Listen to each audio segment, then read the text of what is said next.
பேசாதீங்க. வணக்கம் வணக்கமுங்க. நாங்க வணக்கம் வணக்கமுங்க. நாங்க வணக்கம் சொல்லுறோமுங்க. வணக்கம் வணக்கமுங்க. நாங்க வணக்கம் சொல்லுறோமுங்க. வந்தோர் அனைவருக்கும் நாங்க வணக்கம் சொல்லுறோமுங்க. வந்தோர் அனைவருக்கும் நாங்க வணக்கம் சொல்லுறோமுங்க. தந்தனத்தம் என்று சொல்லியே வில்லினில் பாட ஆமா வில்லினில் பாட வந்தருவ கலை மகளே வந்தருவாய் கலை மகளே.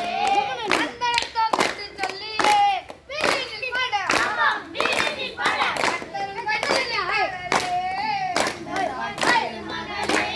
கலையப்பா பாட்டு பாடியே கலக்க வந்தோம் கலக்க வந்தோம் கலக்க வந்தோம்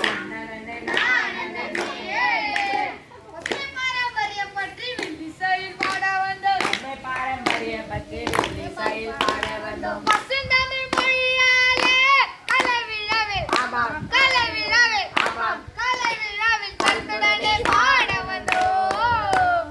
தம்பி, இன்னைக்கு நம்ம எதை பத்தி தெரியுமா பாட போறோம்? எதை பத்தின? பசுமையும் பாரம்பரியமும். அண்ணே முதல்ல பசுமை என்னன்னு சொல்லுங்க அண்ணே.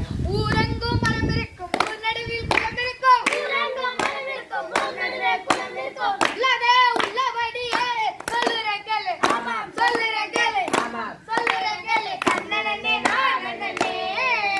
ஊர்ல எல்லா இடத்துலயுமே பச்சை பசேல்னா மரங்கள் வளர்ந்துருக்கும். சோலையில காய்கனிகள் நிறைய பூத்திருக்கும். வயலெங்கும் நெல் கரும்பு வாழை இஞ்சி மஞ்சள் என நிறைய விளைஞ்சிருக்கும். இது எல்லாம் ஒன்று சேர்ந்ததுதான் பசுமை. அண்ணே பசுமை என்னன்னு சொன்னீங்க, அப்ப நகரத்துல இருக்கிற என்னென்ன பண்ணுவாங்க அதையும் சொல்லுங்க. இப்ப நம்ம எப்படி கிராமத்தை பசுமையா வச்சிருக்கிறோமோ அது போல நகரத்தை வீட்டை பசுமை வீடா மாத்தலாம். அதாவது பசுமை வீடா அப்படி என்ன சொல்லுங்க அண்ணே. மாடி தோட்டம் வைக்கணும் மழை நீரை சேமிக்கணும் மக்கும் மக்க குப்பைகளை தக்கபடியே ஆமாம். தக்கபடியே ஆமாம். தக்கபடியே தரம்பிரிக்க வேண்டுமில்ல. இப்படி பிரிக்கப்பட்ட மக்கும் குப்பைகளை மண்ணில் உரமா மாத்தணும். மக்காத குப்பைகளை மறுசுழற்சிக்கு உட்படுத்தணும். மழைநீரை சேமிச்சு நிலத்தடி நீர் மட்டத்தை உயர்த்தலாம். அதுக்கு நம்ம செய்ய வேண்டியது என்னவென்றால் ஒவ்வொரு வீட்டுக்கும் ஒவ்வொரு செடி நடணும் தம்பி. அண்ணா ஒவ்வொரு வீட்டுக்கு செடி நட்டா என்னென்ன பயனு? அது ஒரு பாட்டுல சொல்லுறேன், கேக்குறீங்களா? ஓ கேக்குறேன்.